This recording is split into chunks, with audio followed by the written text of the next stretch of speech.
Passar à segunda apresentação desta série, mas antes disso, vou-vos convidar então agora sim a levantar para orarmos ao Senhor.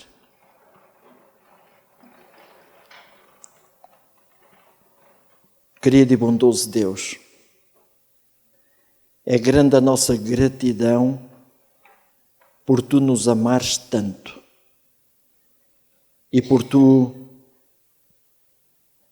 nos convidares a sermos os portadores do Teu caráter.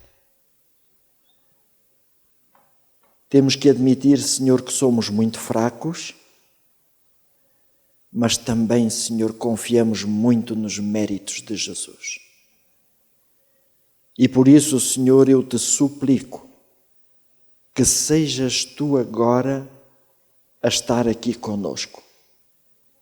Que Tu impeças o inimigo de poder entrar e de nos distrair, para que assim possamos compreender tudo aquilo que Tu nos queres dizer. Abençoa cada pessoa aqui presente. Te pedimos no nome de Jesus. Amém, Senhor.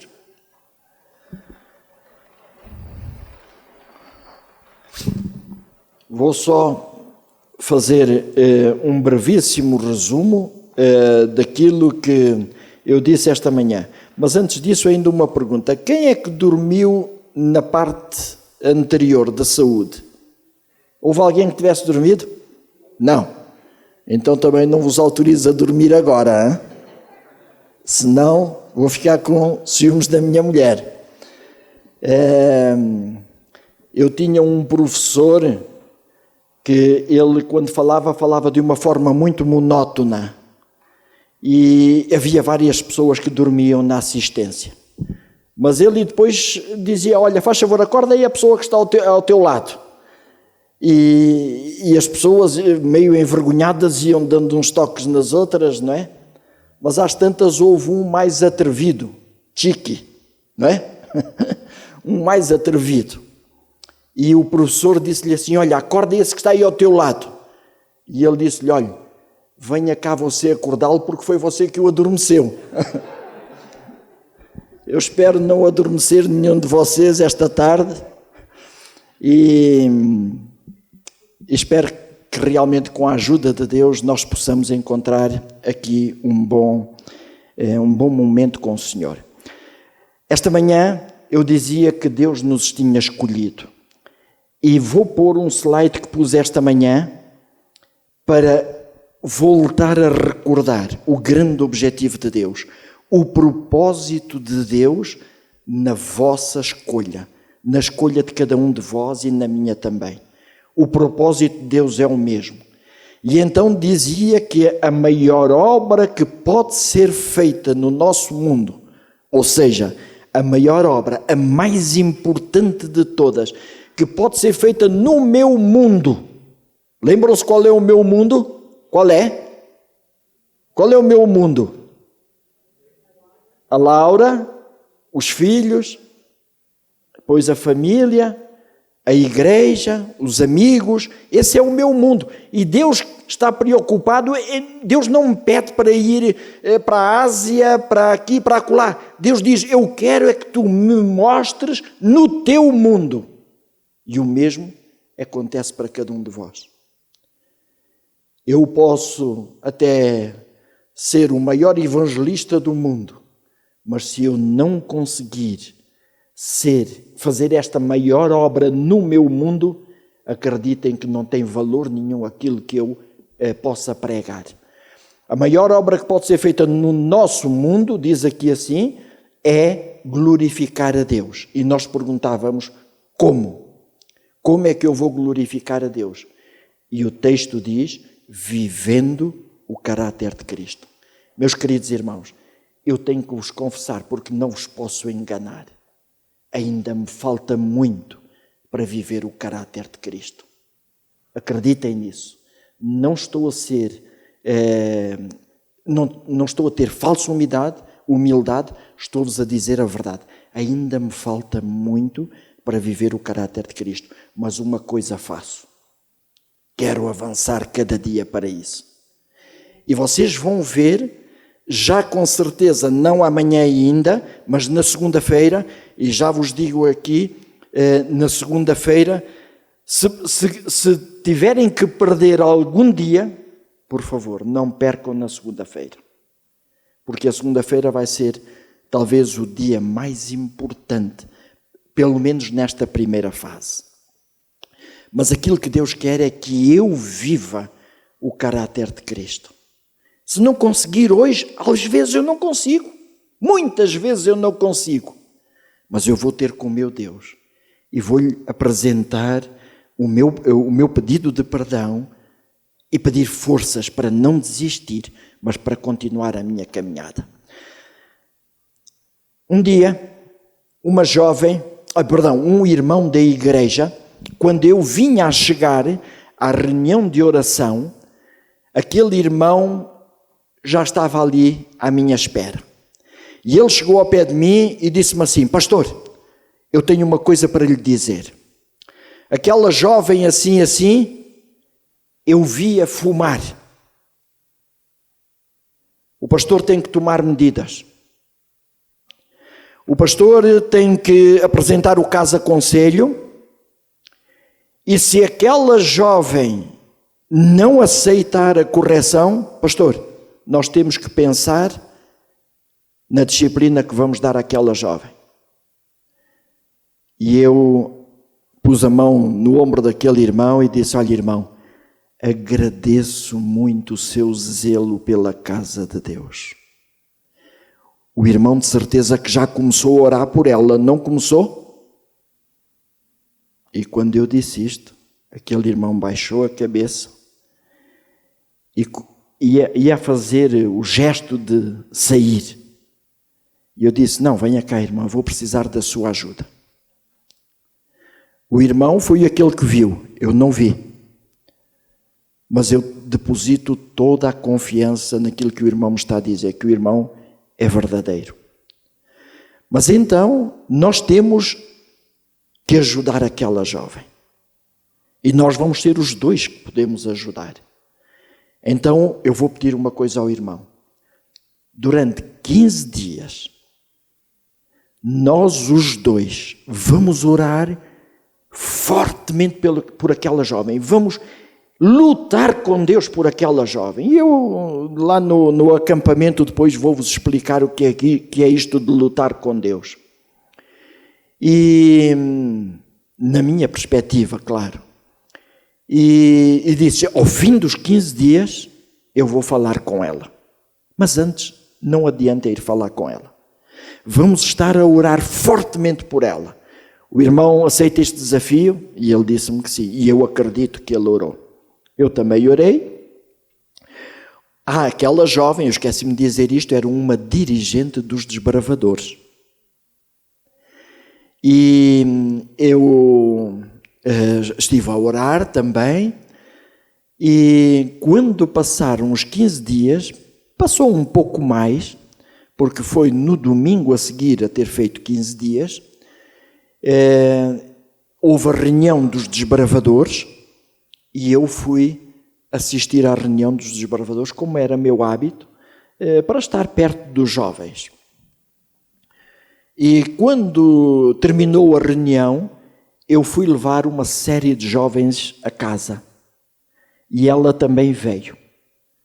Claro que naquele dia o meu carro parecia que estava instruído.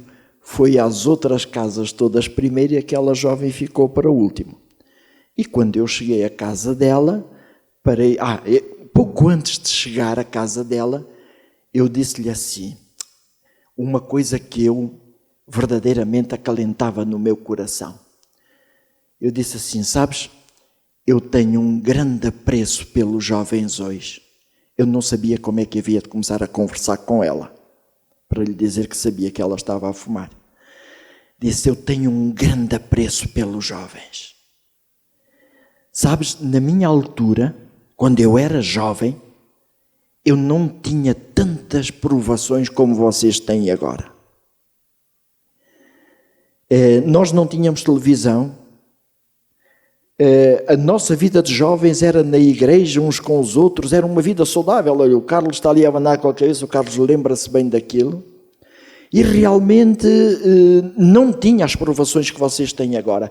Por isso eu tenho que ter um grande apreço por vocês, porque é verdade, às vezes meios coxos, mas vocês continuam a vir à igreja, continuam interessados na igreja. E quando eu disse meio coxos, conhecem bem esta ideia, não é? Meios coxos, pronto.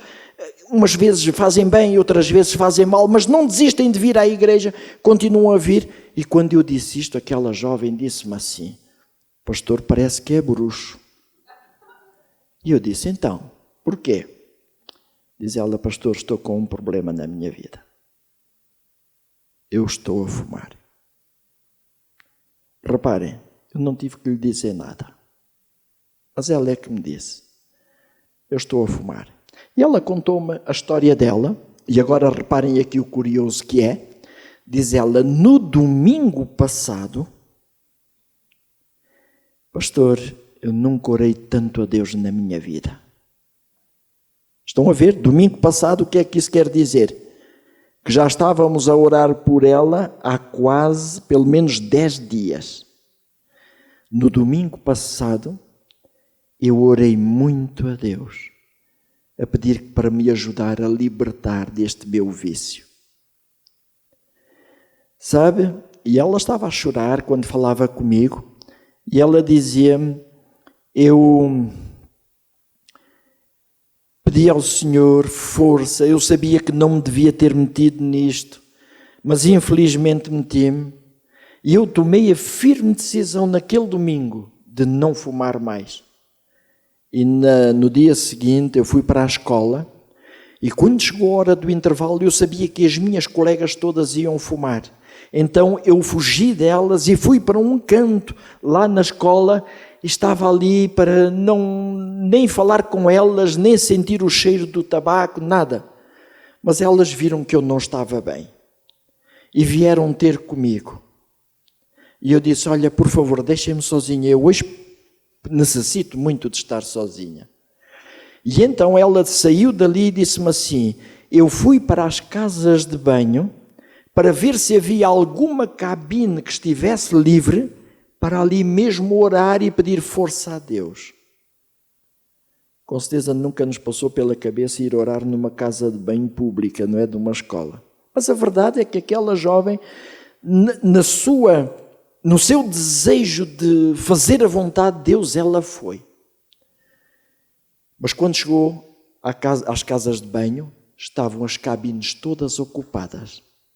E estavam lá outras colegas a fumar. E ela disse: eu não resisti, pastor, continuei a fumar. E aquela jovem chorava, e agora chorava mais forte. E ela a determinado momento disse-me assim: pastor, provavelmente Deus já não me ouve. Provavelmente Deus sabia que eu tinha conhecimento de que não deveria dar cabo do meu corpo. Eu tinha consciência disso, mas mesmo assim eu fiz. E Deus agora já não me ouve. O meu pecado foi muito grande, Deus já não me ouve. E aquela jovem depois disse-me: pastor, eu tenho a certeza que se fosse no tempo de Cristo, em que estivéssemos presentes ali, falar com Ele face a face, eu tenho a certeza que se fosse falar com Ele e pedir ajuda, Ele me ouviria. E ela usava esta expressão: se eu hoje pudesse encontrar-me pessoalmente com Cristo. E naquela altura, como ela chorava abundantemente, eu até ali nunca interrompi aquela jovem. Eu queria que ela abrisse o seu coração totalmente. Eu tinha orado tanto a Deus para que o Espírito Santo tocasse no coração dela, que eu agora queria que ela realmente estivesse plenamente em sintonia e que esvaziasse tudo aquilo que era aqui no seu coração. Mas nesta altura aquela jovem chorava abundantemente e eu disse-lhe: olha, eu quero te dizer uma coisa. Este grito de socorro da tua parte não é o primeiro na história da humanidade. Vou-te dizer que muitos de nós como cristãos, pode não ser a questão do tabaco, pode ser outra questão qualquer, mas temos tido gritos de socorro como esses. Quanto nós gostaríamos de estar frente a frente com Cristo para pedir a sua ajuda. E eu disse, olha, até alguns homens de Deus, mulheres de Deus do passado, tiveram este grito. Eu vou-te mostrar um deles. Disse, vamos abrir a nossa Bíblia no livro de Jó, capítulo 23, 1 a 3. Se quiserem acompanhar com a leitura, é bom. Eu tenho o texto ali, mas é bom nós manusearmos a nossa palavra, a palavra do Senhor. E se ainda quiserem agarrar numa caneta para apontarem esses textos, façam isso para depois poderem estudar em casa. Jó 23 diz assim, respondeu, porém, Jó e disse, ainda hoje a minha queixa está em amargura. A violência da minha praga mais se agrava do que o meu gemido. E agora reparem no que diz. Ah, se eu soubesse onde o poderia encontrar. Jó. Aquele homem de quem o próprio Deus deu o testemunho. Olha, tu tens visto Jó? Homem sincero, reto, temente a Deus e desviando-se do mal. E é este homem que diz aqui, se eu soubesse onde o poderia encontrar, e depois logo a seguir ele diz, se pudesse chegar à sua morada, se eu pudesse estar com Deus, diz ele, é o que ele quer dizer, se eu soubesse onde o poderia encontrar. E depois, se vocês lerem o texto que vem a seguir vai dizer, eu me chegaria ao seu tribunal, exporia diante dele a minha causa, eu falaria tudo aquilo que eu tivesse, eu tenho a certeza que o Senhor me iria compreender. Também, a determinada altura, quando Lázaro morreu e Jesus visitou Maria e Marta, já depois de ele ter morrido há 4 dias, diz que Marta, ao saber que Jesus chegava, saiu-lhe ao encontro. Maria, porém, ficou assentada em casa. Disse, pois, Marta a Jesus, Senhor, se tu estivesses aqui, o meu irmão não teria morrido. Estão a ver qual é o grande dilema da humanidade? O grande dilema da humanidade é este, a incerteza da presença de Deus. Se nós tivermos a certeza da presença de Deus sempre na nossa vida, nós não vamos ter receio de nada. Deus está comigo. Deus está comigo. É o texto de Maria, Senhor, se tu estivesses aqui, se eu soubesse onde o poderia encontrar, se pudesse chegar à sua morada. Sim, meus queridos irmãos, é por isso mesmo que o Senhor nos quer mostrar o caminho de regresso à sua presença. Deus quer que eu tenha absoluta certeza da sua presença ao meu lado, a cada dia.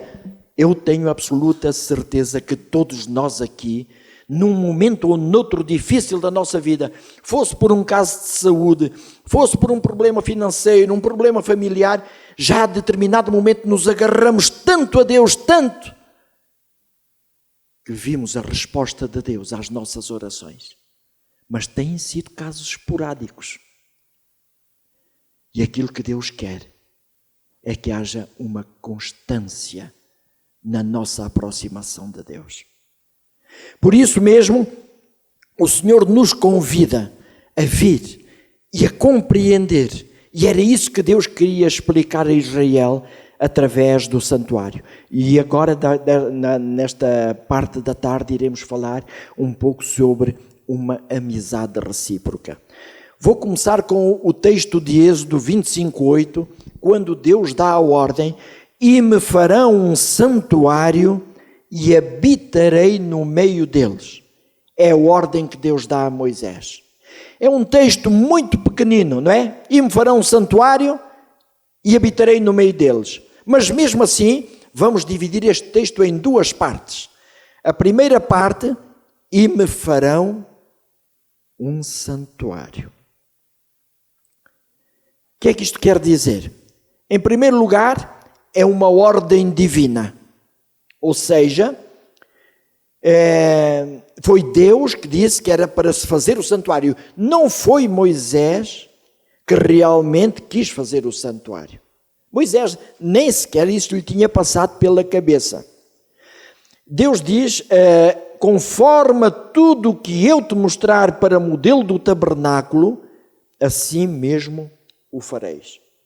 Quer dizer que não houve iniciativa de Moisés, nem no desejo de o construir, porque foi Deus quem deu a ordem, nem na forma de o construir, porque foi Deus quem deu o modelo. Vamos ver um pouco o que é que esse santuário nos queria dizer. Em primeiro lugar, isto que nós temos aqui é eu poderia dizer, é o pátio do santuário, que estava cercado, tinha esta cerca de linho fino. Este santuário tinha cerca de 100 côvados de comprimento, mais ou menos 50 metros, e tinha 50 côvados de largura, mais ou menos 25 metros. Quer dizer que se eu dividisse aquele santuário ao meio, aquele pátio ao meio, eu ficava com o quê? 2 quadrados perfeitos. E isto é importante nós entendermos, 2 quadrados perfeitos. Se eu traçar as diagonais destes 2 quadrados, eu vou encontrar os 2 pontos principais do santuário. Quais são esses 2 pontos principais do santuário? O principal dos principais é o lugar santíssimo. Existe aqui alguém que não esteja familiarizado com a questão do santuário? Não estão familiarizados? Bom, este santuário, então, eu vou só dar uma explicação, embora eu mais tarde venha a explicar. Este santuário era composto por este pátio, e depois, no pátio, tinha 2 móveis. Era o altar dos holocaustos e a pia de cobre. E depois havia o tabernáculo propriamente dito, que estava dividido em 2 partes, por uma cortina, e a primeira parte chamava-se o lugar santo, e a segunda parte o lugar santíssimo, que era onde se manifestava a presença de Deus ali no santuário. E isto é importantíssimo para tudo aquilo que nós vamos ver depois. A presença de Deus manifestava-se ali através de algo de um brilho que a gente chama o Shekinah. E então, o grande objetivo de Deus era que realmente todo o cristão pudesse chegar aqui diariamente. Mas é impossível nós chegarmos ali sem passarmos por este móvel aqui que representa o altar dos holocaustos. Vai ser na segunda-feira que eu vou falar nisto, que é a parte, para mim neste momento, nesta primeira fase, a parte mais importante. E digo-vos, tenho pedido muito a Deus que me dê sabedoria para saber explicar isto bem. Porque eu já o compreendo para mim, pelo menos em boa parte, mas acredito que ainda não sei explicar muito bem. Mas quando nós compreendermos isto, a nossa vida espiritual tem uma mudança. Obrigatoriamente vai ter uma mudança. Sem nós nos esforçarmos para nada. Mas vai haver essa mudança. E então, o grande desejo de Deus era que realmente nós pudéssemos atender aqui a isto. Os 2 pontos principais são estes. Isto é tão importante, que a determinado momento Ellen White ela tem uma visão. E nessa visão ela diz: muita luz ainda deve brilhar, vinda da lei de Deus e do Evangelho da Justiça. Eu quero que vocês entendam isto. Muita luz ainda deve brilhar, e agora reparem, vinda da lei de Deus, que se encontra ali no lugar santíssimo, e do Evangelho da Justiça, que é ali no altar dos holocaustos. Sabem, ela comenta isto quando comenta a passagem de Apocalipse 18, quando diz que aquele anjo apareceu e iluminou a terra com a sua glória. E ela diz isto. Muitas vezes, às vezes com o pouco do nosso zelo excessivo, para não dizer fanatismo, estamos muito convencidos que nós vamos alertar o mundo todo, vamos encher o mundo com a glória de Deus, falando da besta e falando dessas coisas todas que do livro do Apocalipse, que às vezes amedrontamos as pessoas. Quando realmente aquilo que ela diz que vai encher a terra com a sua glória, é quando nós compreendermos a lei de Deus e o Evangelho da Justiça. Ela a seguir diz: esta mensagem compreendida em seu verdadeiro caráter e proclamada no Espírito iluminará a terra com a sua glória. Sim, meus queridos irmãos. Por isso, nós vamos ter que entender muito bem estas duas partes. O lugar santíssimo e esta. O resto também é importantíssimo, mas estas duas são mais. Aquela parte ali do lugar santíssimo e da lei de Deus, eu só irei falar nela no acampamento. As pessoas que não forem ao acampamento não vão ter essa oportunidade. Esta vou falar até quarta-feira, irei falar nesta parte, mas principalmente na segunda-feira. Mas vamos continuar a ver, a determinado momento, isto era tão importante a construção deste santuário, em todos os detalhes, que Deus vai dizer uma coisa a Moisés. E Deus vai dizer assim, em Êxodo 25, 40. Atenta, pois, que o faças conforme o seu modelo que te foi mostrado no monte. Já antes, Deus tinha dito a Moisés, olha, vais fazer tudo de acordo com o modelo. Mas agora Deus acabou de dar as instruções a Moisés e Deus vai dizer, atenta, pois, Moisés. Esta palavra atenta é muito importante. Atenta, Moisés. Como é que nós podíamos dizer isto de outra maneira? Como? Presta atenção. No Brasil diz-se mais, realmente presta atenção. Nós em português dizemos de uma outra forma, mas é a mesma coisa. Toma muita atenção, Moisés. Faz este santuário exatamente como eu te mostrei no monte. Moisés, aquilo que Deus queria dizer era, se tu mudares alguma coisa, se tu mudares os móveis, nunca ninguém vai compreender como é que pode chegar à minha presença.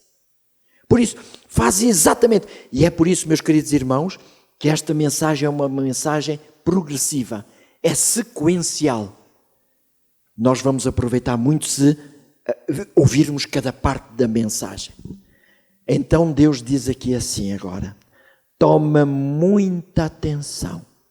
Já dissemos que o objetivo principal é aquele ali, onde Deus queria que todo cristão chegasse cada dia, porque eu vou mostrar que neste santuário Deus se preocupa, e o meu estudo, já disse que não é teológico, o meu estudo é prático. E como é que eu devo viver esta prática no meu dia a dia? E então diz que o grande objetivo de Deus é aquele. Deus traçou um caminho para nós podermos chegar lá à sua presença. E o caminho é aquele que Deus traçou ali. Só que, sabem o que é que nós fazemos muitas vezes? E mesmo nós, como adventistas do sétimo dia, acreditem nisso. Tenho com certeza algum receio de dizer aqui ao pastor, mas mesmo nós, como pastores, digo-vos com consciência daquilo que estou a dizer, muitas vezes fazemos desvios. Sabem o que é que nós fazemos?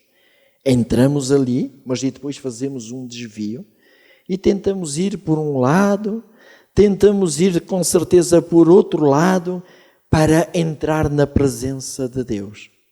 Sabem porquê? Porque queremos evitar aquele ali. queremos evitar passar por aquele móvel. Porque aquele móvel representa Jesus Cristo, mas representa também a nossa humilhação perante Jesus Cristo. E isto eu vou explicar na segunda-feira. Sabem, nenhum de nós gosta que a sua imagem seja obscurecida.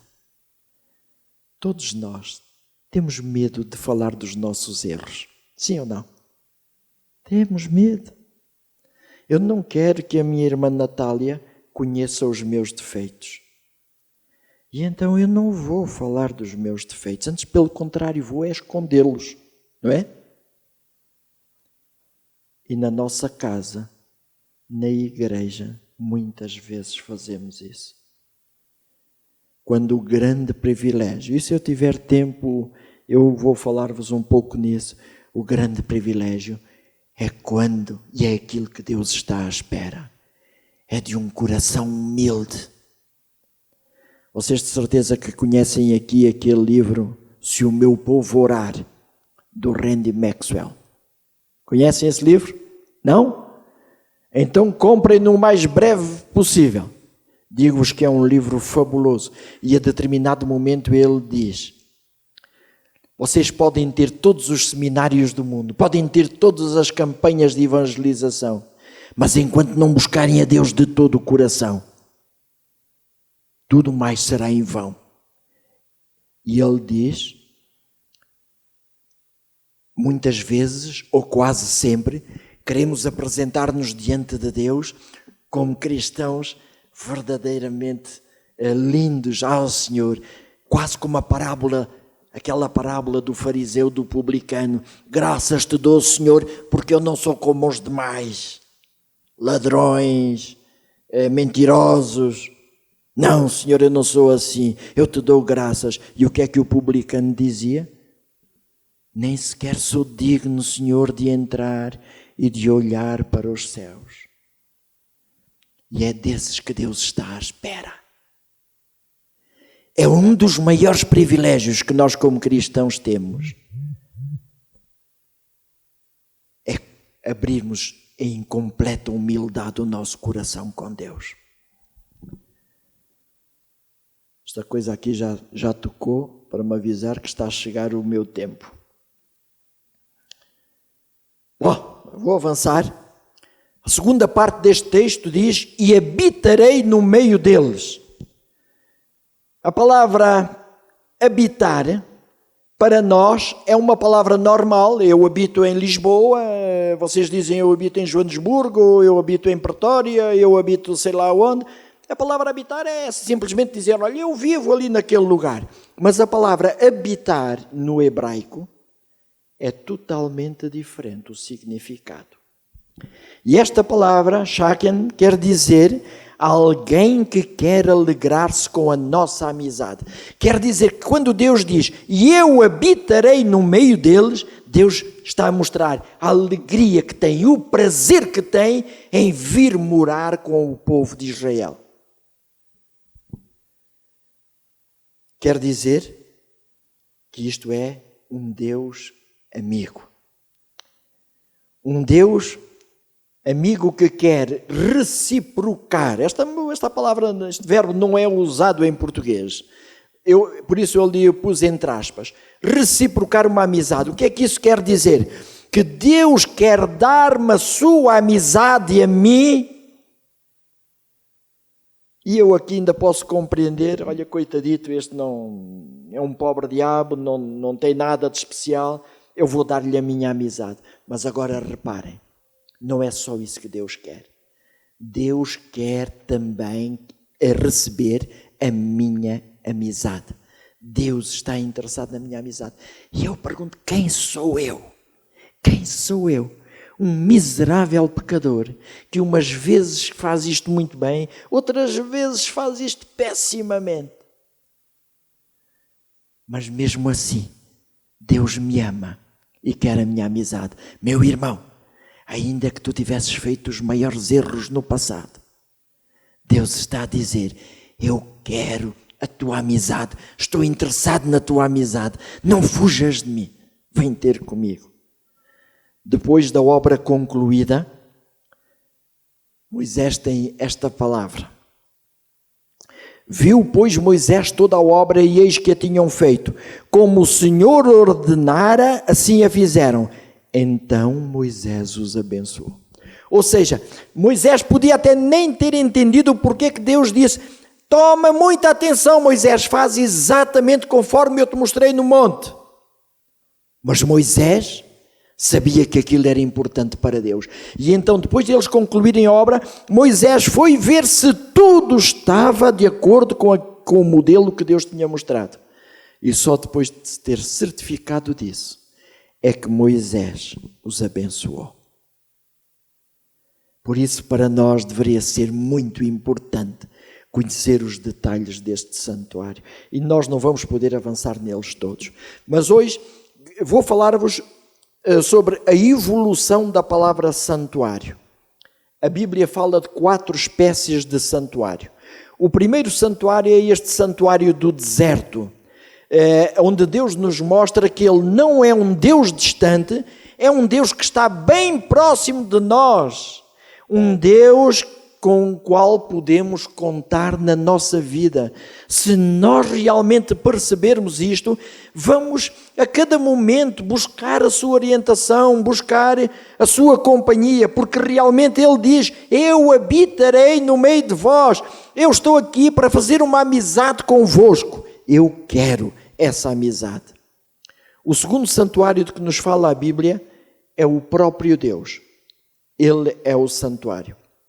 Sabem que quando o povo de Israel foi levado cativo para a Babilónia, através do profeta Ezequiel, ele vai-lhes dar uma mensagem. E a mensagem é esta: assim diz o Senhor Jeová, ainda que os lancei para longe entre as nações, e ainda que os espalhei pelas terras, diz, todavia lhes servirei de santuário, por um pouco de tempo nas terras para onde foram. O que é que Deus queria dizer com isto? Lá em Babilónia, vocês não vão ter santuário. Lá eu vos servirei de santuário. Sabem o que é que isto significa? Que para Deus o que interessa não é o edifício em si, mas é a presença de Deus. Por isso é que na minha casa eu posso estar no santuário de Deus. Aquela jovem, naquela cabine da casa de banho, podia estar no santuário de Deus. Porque o que interessa é a presença do Senhor. Perdão. E não é o edifício em si. É a presença do Senhor que é o mais importante. Mas a palavra santuário foi evoluindo. E sabem qual é o outro santuário que a Bíblia nos fala? O outro santuário é o ser humano. Somos nós. Sou eu, são vocês. E agora vejam o que é que o Senhor diz através do apóstolo Paulo. E que consenso tem o templo de Deus com os ídolos. E agora diz, porque vós sois o templo do Deus vivente, como Deus disse, neles habitarei. Oh, que maravilha! Agora aquilo que Deus me está a dizer a mim é que eu sou o santuário de Deus porque Ele quer habitar em mim. Agora já não é com todo o povo de Israel. É comigo individualmente, contigo individualmente, meu irmão, minha irmã jovem. É contigo que Deus diz, eu quero uma troca de amizade contigo. Eu dou-te a minha amizade, mas também estou muito interessado na tua amizade. Neles, em vocês, eu quero habitar. Vocês são o meu santuário. E meus irmãos, a Laura há momentos falou-vos em coisas importantes como é a nossa saúde. E se eu tenho consciência disto, se eu sou o santuário de Deus, então eu devia ter um cuidado muito grande com este santuário. Se Deus viesse, se nós chegássemos aqui esta manhã à igreja e tivesse a igreja sido vandalizada e trouxessem caixotes do lixo e despejassem aqui por toda a igreja, vocês sentiam-se bem estar sentadinhos aí no banco? Com um cheiro nauseabundo? Não, não sentiam felizes. Será que o Espírito Santo se sente bem se nós não cuidamos bem do nosso corpo? Nós somos o santuário de Deus. Diz que o Espírito Santo habita em nós. Ele agora torna-se o nosso amigo pessoal. Já não é o amigo de todo o povo, mas é o meu amigo pessoal. Deus quer ser o meu amigo. Se a pessoa que está ao meu lado não quer que Deus seja o seu amigo pessoal, o problema é dela. Mas eu quero que Deus seja o meu amigo. E eu quero ser o templo de Deus, porque Deus é que tem esta bondade para comigo. Depois, o último santuário é o santuário celestial. Ora, a suma do que temos dito e que temos é que temos um sumo sacerdote tal que está assentado nos céus à destra do trono da majestade, ministro do santuário e do verdadeiro tabernáculo, o qual o Senhor fundou e não o homem. Ou seja, Cristo é o sumo sacerdote no santuário celestial. E Cristo tem uma missão, e a missão de Cristo é importantíssima para nós. Ele está a interceder por nós. Que maravilha nós podermos realmente viver estes santuários todos. Só não conhecemos o de Israel, mas conhecemos a presença de Deus, que não havendo o santuário de Israel, é a presença dele que funciona. Depois ele quer fazer de mim o seu santuário e agora diz-me, e eu tenho um santuário na qual o sumo sacerdote, Jesus Cristo, o Salvador, ele está interessado em ti e intercedendo por ti a cada momento que tu quiseres ir ter com ele. Meus queridos irmãos, vale a pena nós conhecermos o santuário. Vale a pena nós sentirmos este desejo da parte de Deus em nos querer chamar para junto dele. Eu às vezes fico admirado e comento com a Laura. Eu é que deveria estar interessado em buscar a Deus, porque na presença dele eu vou ter as bênçãos, eu vou ser alegre, eu vou viver a vida abundante de que Jesus fala. E a maior parte das vezes, se não todas, é o Senhor que vem à minha procura, porque eu, como homem miserável, ainda me desvio dos caminhos do Senhor. Que Deus maravilhoso é o que nós temos. Termino a mensagem desta tarde com a tal nossa oração compromisso. E a nossa oração compromisso desta tarde diz: meu Senhor e Pai, é bom saber que Tu queres ressuscitar em mim a Tua semelhança. Também Te agradeço porque, sem o merecer, queres fazer uma troca de amizade comigo. Reconheço, Senhor, que os meus encontros contigo têm sido muito irregulares. Dá-me coragem, Pai, para alterar esta situação. Quero aprender a ser constante no meu relacionamento com Cristo. Também é bom saber que, apesar de toda a minha miséria, Tu queres fazer de mim um templo para a morada do Espírito Santo. É um grande desafio, Senhor, mas estou disposto a aceitá-lo. Dá-me a humildade necessária para assimilar bem estas verdades, pois é meu sincero desejo permanecer na Tua presença. Querem assinar esta oração, meus irmãos? Eu quero assinar. Querido e bondoso Deus, ouvistes todos estas palavras de gratidão e súplicas pela Tua intervenção na nossa vida. Obrigado também porque Tu ouvistes as orações silenciosas que foram elevadas até Ti. Pai Santo, aceita a nossa gratidão e dá-nos a força para não desistirmos desta caminhada. Te pedimos estas graças no nome de Jesus. Amém, Senhor. Amém. Peço à Jéssica e à equipa para distribuírem as orações e façam justamente aquilo que eu disse esta manhã. Não assinem agora, mas vou lançar-vos um desafio.